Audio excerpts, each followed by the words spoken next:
parents favored my twin sister so much that they blew my wedding fund on her, so I cut them off after rejecting Mom's selfish demand. I, 23F, have a twin sister, Allison, who I'm not on good terms with. Scratch that, I'm not even on speaking terms with her, and neither with my parents.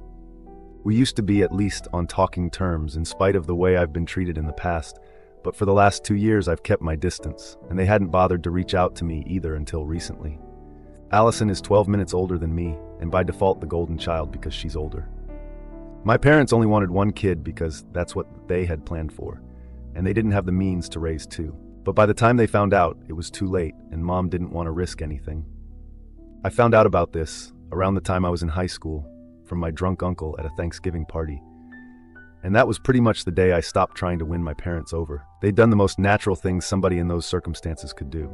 Gave birth to 2 kids and decided that only one of them would be loved. That happened to be Allison and not me. Right from when we were kids, the sibling rivalry between me and Allison was insane. Everything she could do, I'd try to do better just to impress our parents, but they just seemed to hate me more for outdoing their golden child. And I'll be honest, Allison really wasn't interested in being better than me. She just wanted people to validate her, so she'd pretend she cared about the competition we had going on. I'll admit that she was good at manipulation and making people believe that she actually felt hurt when I did things better, which led to a lot of people validating her feelings and putting me down to make her feel better. These people included my parents, a couple of our relatives, and even some people from high school. So to conclude, what I got out of the competition was good grades and lots of co-curriculars so I could be better than my sister. And what she got out of this was my parents' and other people's attention, validation, and sympathy, because I was clearly the bad guy for making her feel less. Looking back, I don't think I would trade that, but I sure would like to rub it in her face more than I had at the time. Then, 2 years ago, we celebrated our 21st birthday. Both of us had graduated by then. She'd graduated from a regular college, but I'd graduated from one of the top business schools in the state. Not only that, I'd also been the valedictorian and had been on a scholarship, which meant that my parents had saved quite a lot on my education. Call me crazy, but I actually expected my parents to be happy about it. They weren't, and only paid attention to Allison and her future because she had barely scraped by.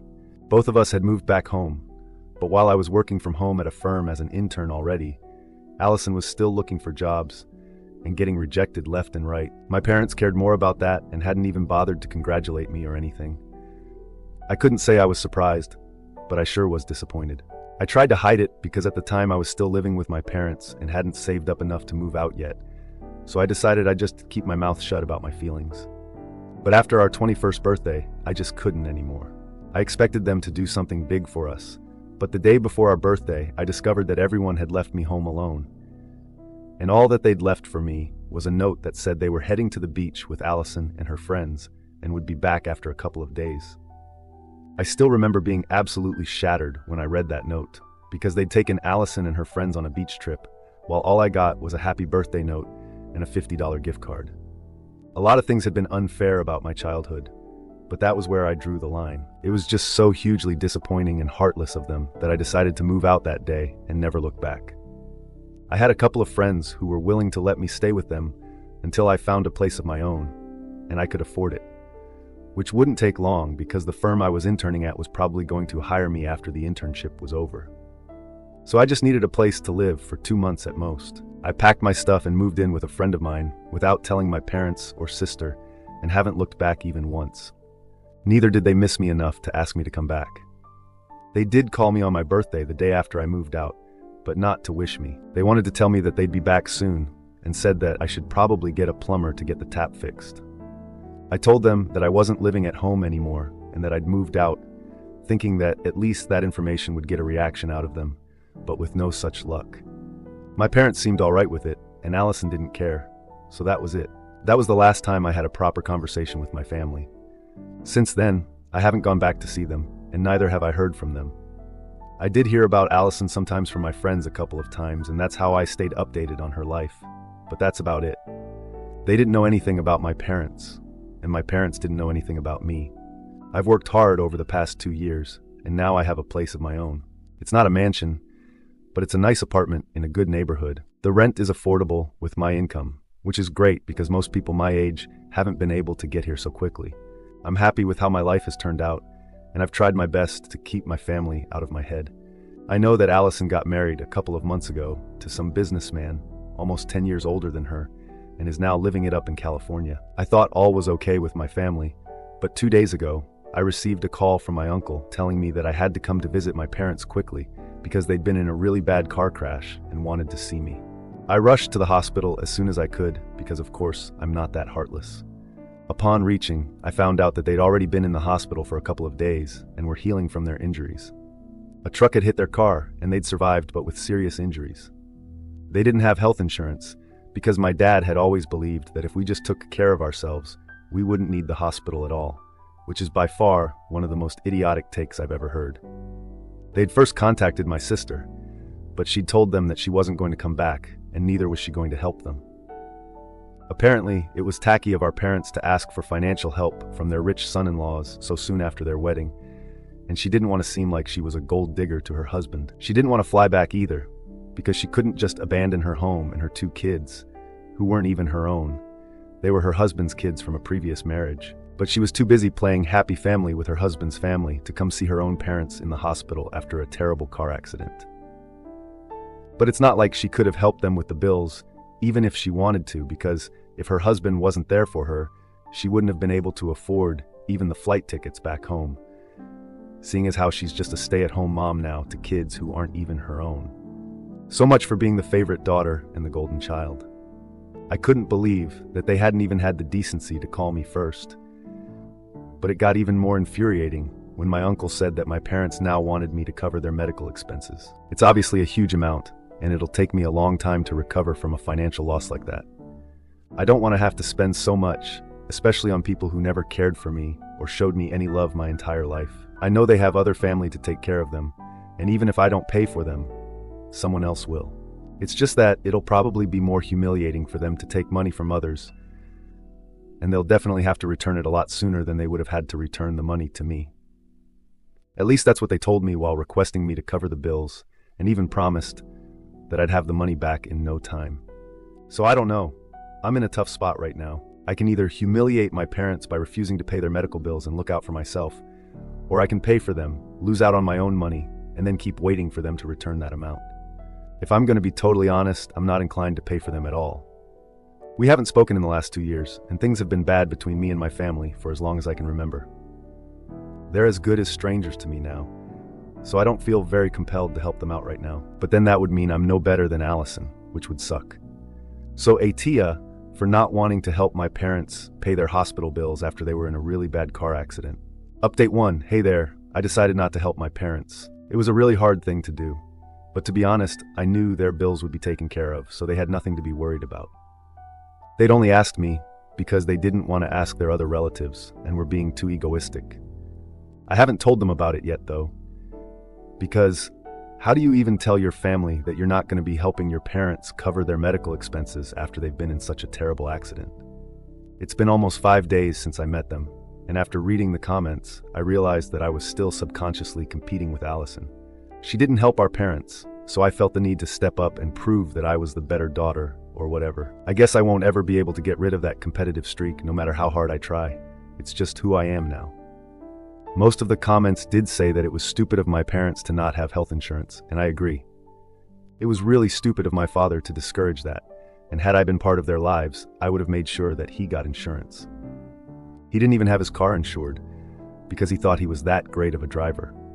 They're lucky that the accident was the truck driver's fault, because otherwise, the cost of the car repairs would also be coming from their own pockets. Coming to their financial situation, which a lot of you had asked about, I'd say that my parents are okay. They're not rich, they're not poor. My dad is the sales head of the company he works in, and my mother works in HR at a smaller firm. Their combined income is enough for them, and since they no longer have to support me or Allison, I'd say they have sufficient.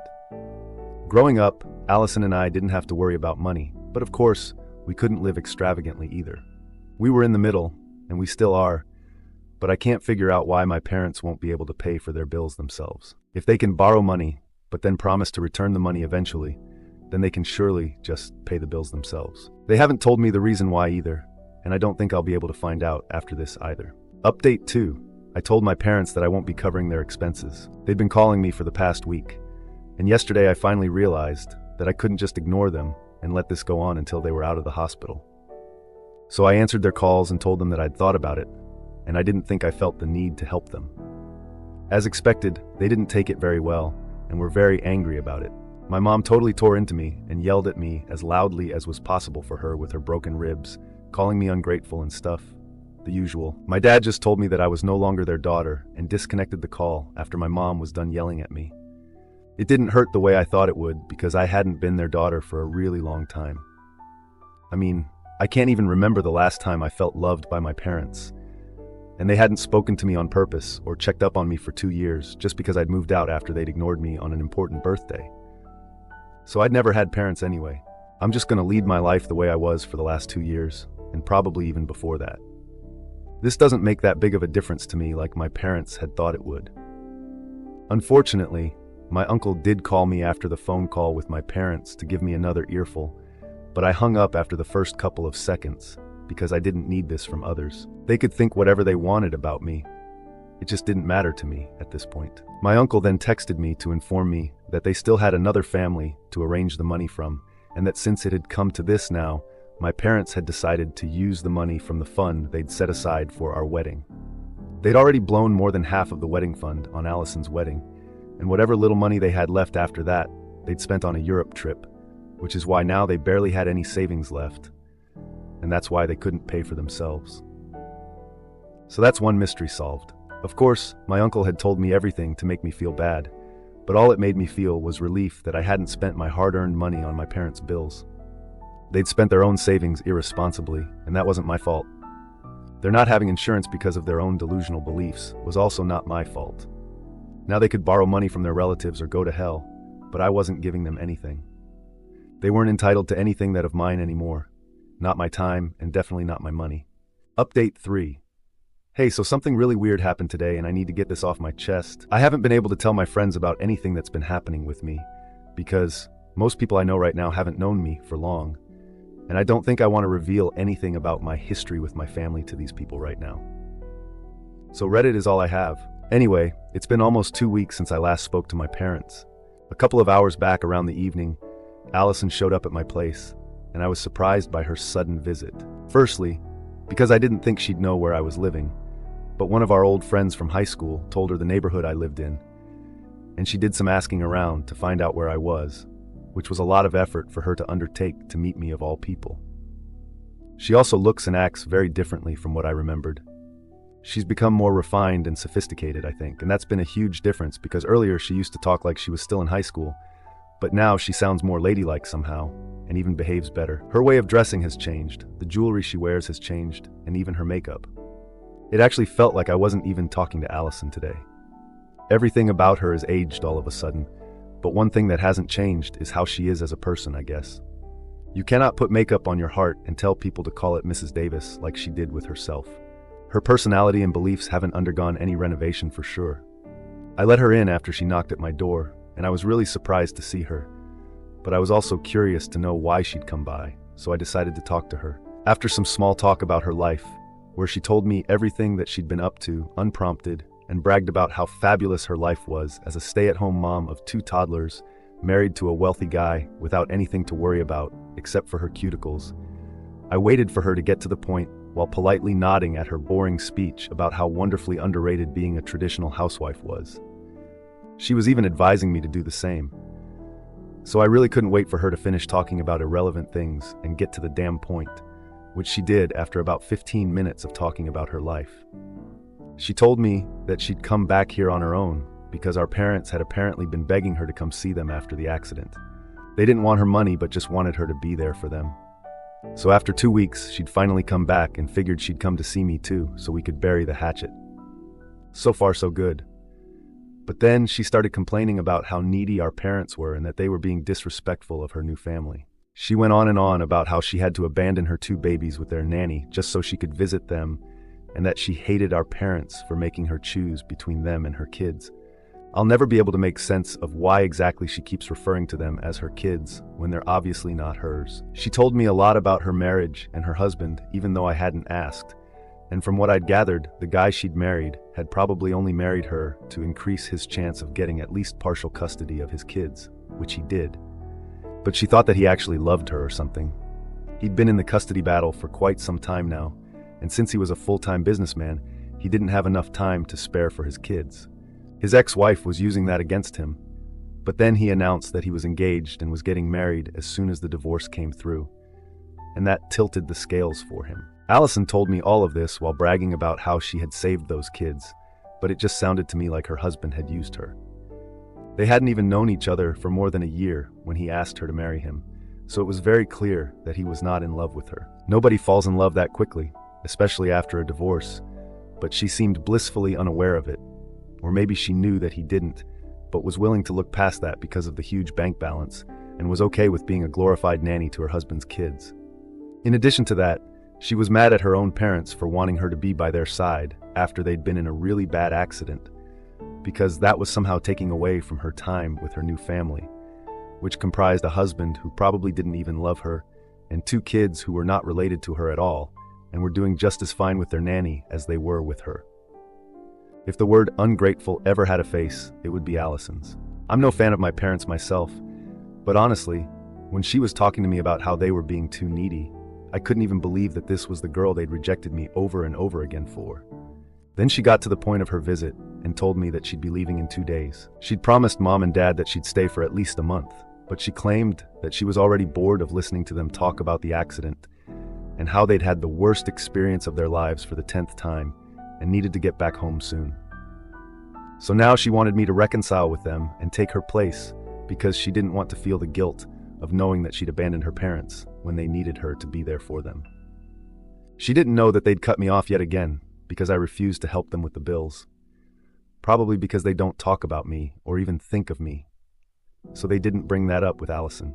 She was here because she wanted sympathy for me, because she'd had to deal with our parents and had to abandon her family, and now wanted to use that sympathy for her own gain and make me step into her shoes and become our parents' emotional support, because she didn't feel up to the task. It was just classic Allison manipulation, but I knew it all too well and didn't fall for it. I also had no intention of telling her that while she was at my house, which would inevitably lead to a fight, so I told her that I'd try, but I know I won't.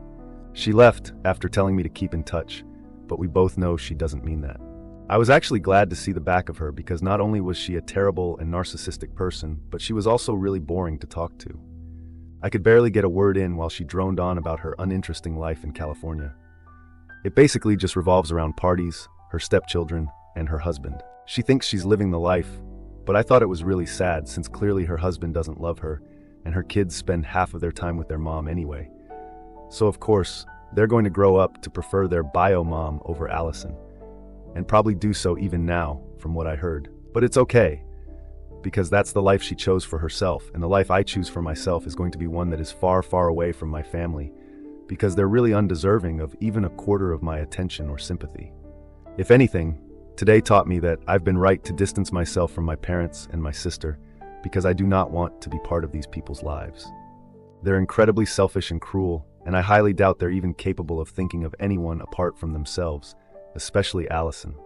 I'm ashamed that I'm even related to such people, honestly. At least now I've been able to cut ties with all of them for good, and it isn't likely that they'll be able to get in touch with me anytime soon. I blocked Allison as soon as she left, and I've already had my parents and other relatives blocked for a couple of days now, so I think I'm safe from being troubled by my family for at least the near future. I'll pray that they don't get back in touch with me after this either, because I'm way better